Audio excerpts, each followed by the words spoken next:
राधे राधे। जय श्री कृष्णा।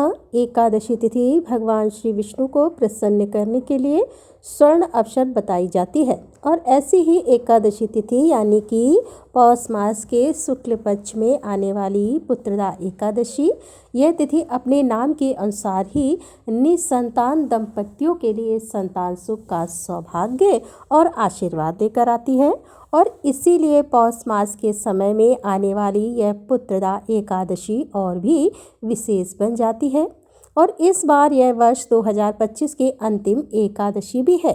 तो ऐसी पुत्रदा एकादशी की आप सबको बहुत सारी शुभकामनाएं। आइए आज इसी पौष मास की पुत्रदा एकादशी के संदर्भ में हम उससे जुड़ी हुई इस पौराणिक कथा का श्रवण करते हैं। आज की पुत्रदा एकादशी व्रत कथा आरंभ करते हैं। एक समय भगवान श्री कृष्ण के चरण कमलों में प्रणाम करके महाराज युधिष्ठिर ने पूछा कि हे मधुसूदन, कृपया आप मुझे पौष मास के शुक्ल पक्ष में आने वाली एकादशी के महात्म्य का वर्णन कह सुनाइए। आखिर इस एकादशी का नाम क्या है और इसका पालन करने की विधि क्या है? इस दिन कौन से देवता का पूजन किया जाता है? अगर आप मुझ पर प्रसन्न हैं तो मेरे इन सभी प्रश्नों का जिज्ञासाओं का विस्तार से उत्तर दें। युधिष्ठिर महाराज के इस प्रश्न को सुनकर भगवान श्री कृष्ण ने कहा, हे राजन, पौष मास के शुक्ल पक्ष की एकादशी को पुत्रदा एकादशी के नाम से जाना जाता है। इस दिन उपवास में भगवान श्री हरि की पूजा करनी चाहिए और संसार में पुत्रदा एकादशी के उपवास के समान और दूसरा कोई व्रत नहीं है।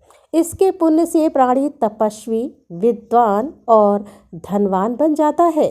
निसंतान दंपतियों को संतान सुख का वर प्राप्त होता है और इसी एकादशी से जुड़ी हुई एक सुंदर पौराणिक कथा है। अब मैं तुम्हें वह सुनाऊंगा। ध्यान से श्रद्धापूर्वक उसका श्रवण करो। प्राचीन काल में भद्रावती नगरी में सुकेतु नामक एक राजा राज्य करते थे। राजा अत्यंत धार्मिक, दयालु, सशक्त, वीर और हर प्रकार के श्रेष्ठ सद्गुणों से युक्त थे। उनके जीवन में एक ही दुख था और वह था कि वे निसंतान थे। उनकी कोई संतान नहीं थी। उनकी पत्नी का नाम शव्या था। उन पुत्रहीन राजा के मन में इस बात की सदैव चिंता रहा करती थी कि उनके जाने के बाद उन्हें और उनके पूर्वजों को पिंडदान करने के लिए कोई नहीं रह जाएगा। यही सोचकर उनके पितृव्य भी व्यथित होकर पिंड लेते थे कि सुकेतु के बाद हमें कौन पिंड देगा। इधर राजा भी बंधु बांधव, राज, हाथी, घोड़ा इन सभी से भी प्रसन्न नहीं रहा करते थे। बार बार उनके मन में एक ही बात चलती थी कि वे पुत्रहीन हैं। बिना पुत्र के पितरों और देवताओं से उर नहीं हो सकते। इस प्रकार राजा रात दिन इसी चिंता में घूमा करते थे।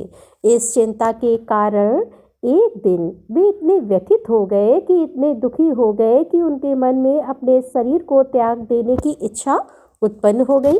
लेकिन फिर वे विचार करने लगे कि आत्महत्या करना यह तो महापाप है और इसीलिए उन्होंने इस विचार को अपने मन से निकाल दिया।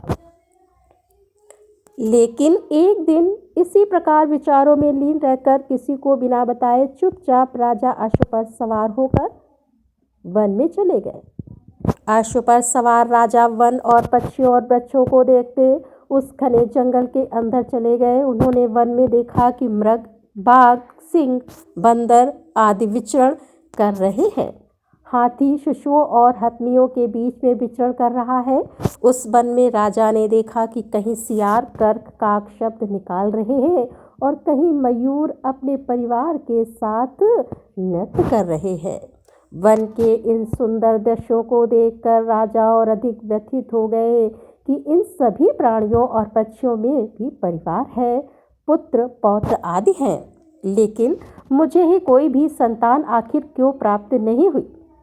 इस प्रकार सोच विचार करते करते मध्याह्न का समय हो गया। राजा सोचने लगे कि मैंने अनेक यज्ञ किए, ब्राह्मणों को स्वादिष्ट भोजन करवाया, उन्हें दान देकर संतुष्ट किया, लेकिन फिर भी इन सब के बाद भी मुझे यह कष्ट आखिर क्यों मिल रहा है? अतः इसका कारण क्या है और अपनी व्यथा मैं किसे जाकर कहूँ? कौन मेरी इस व्यथा का समाधान कर सकता है? इस प्रकार अपने विचारों में लीन राजा को प्यास लगने लगी। वे जल की खोज में आगे बढ़े और कुछ दूर जाने पर उन्हें एक सरोवर दिखाई दिया। उस सरोवर में सुंदर कमल के पुष्प खिले हुए थे। सारस, हंस, घड़ियाल आदि जल कीड़ा में मग्न थे। सरोवर के चारों ओर ऋषियों के आश्रम बने हुए थे और अचानक राजा के दाहिने अंग फड़कने लगे। इसे शुभ शकुन समझकर राजा मन में प्रसन्न होते हुए अश्व से नीचे उतर आए और उन्होंने जाकर देखा तो सरोवर के तट पर कुछ ऋषि विराजमान थे। उन्हें देखते ही राजा ने उन्हें प्रणाम किया। अत्यंत विनम्रता पूर्वक उनके समक्ष जाकर बैठ गए और राजा को देखकर ऋषिवर ने पूछा कि हे राजन, जिस प्रकार आपने हमें सम्मान प्रदान किया है उससे हम आपसे अत्यंत प्रसन्न हैं। आपकी जो भी इच्छा है आप इससे हमें कह सकते हैं। ऋषियों के इन वचनों को सुनकर राजा ने पूछा कि हे विप्रवर, आप कौन हैं और यहाँ किस लिए वास कर रहे हैं? यह सुनकर ऋषि गणों ने कहा कि राजन, आज पुत्र की इच्छा करने वाले को श्रेष्ठ पुत्र प्रदान करने वाली पुत्रदा एकादशी है। हम सभी विश्वदेव हैं और आज से 5 दिवस बाद माघ स्नान है और हम सभी इसी सरोवर में स्नान करने आए हैं। ऋषियों की बात सुनकर राजा ने कहा कि हे मुनियों, मेरा भी कोई पुत्र नहीं है। यदि आप मुझ पर प्रसन्न हैं तो कृपा करके मुझे एक पुत्र का वरदान दीजिए। तब ऋषियों ने कहा कि हे राजन, आज पुत्रदा एकादशी है, इसीलिए यह अत्यंत शुभ समय है जब आप यहाँ पर आए हैं। आप इस एकादशी का व्रत का पूर्ण श्रद्धा और भक्ति से पालन कीजिए। भगवान श्री हरि की अनुकंपा से आपके घर पर अवश्य पुत्र का आगमन होगा।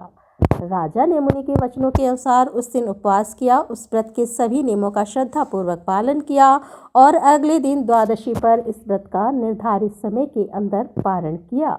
ऋषियों को दान दक्षिणा दी और फिर ऋषिवरों को प्रणाम करके वे वापस अपने नगर में आ गए। भगवान श्री हरि की कृपा से कुछ ही दिनों में रानी ने गर्भ धारण किया और 9 मास के बाद उन्हें एक तेजस्वी पुत्र का सुंदर मुख देखने को मिला। यह राजकुमार जब बड़ा हुआ तो अत्यंत वीर, धनवान, यशस्वी और प्रजापालक बना। इस कथा का समापन करते हुए भगवान श्री कृष्ण ने कहा कि हे पांडुनंदन, पुत्र की प्राप्ति के लिए पुत्रदा एकादशी का उपवास करना चाहिए और पुत्र प्राप्ति के लिए इससे महान और कोई अन्य व्रत नहीं है।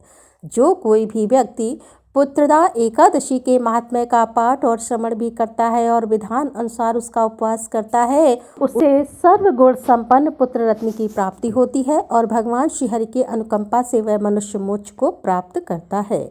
तो यह थी पौष मास के शुक्ल पक्ष में आने वाली पुत्रदा एकादशी की संपूर्ण पौराणिक कथा। यह एकादशी निसंतान दंपतियों के लिए श्रेष्ठ स्वर्ण अवसर तो है, लेकिन अन्य सभी लोगों के लिए पौष मास के साधन युक्त समय में आने वाली यह पुत्रदा एकादशी भगवान श्री हरि को प्रसन्न करने का श्रेष्ठ समय बताया गया है। इसीलिए प्रत्येक मनुष्य को इस एकादशी पर अधिक से अधिक हरे कृष्ण मंत्र का जाप करना चाहिए, यानी कि हरे कृष्ण कृष्ण कृष्ण हरे हरे, हरे राम राम राम हरे हरे। इस महामंत्र का अधिक से अधिक जप करना चाहिए। भक्तगण इस दिन इस महामंत्र की कम से कम 16 या 25 माला का जप करते हैं।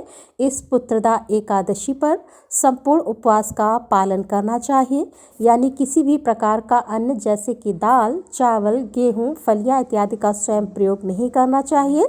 इस एकादशी तिथि पर अधिक से अधिक अपने मन, वचन और इंद्रियों पर नियंत्रण संयम रखते हुए अधिक से अधिक अपनी चेतना को भगवत केंद्रित करना चाहिए। अनावश्यक भौतिक चर्चा कार्य में ना लिप्त होकर सिर्फ और सिर्फ भगवान के पवित्र नामों का जप करना चाहिए, उनकी कथाओं का श्रवण करना चाहिए, पठन करना चाहिए और उनका निरंतर स्मरण करना चाहिए।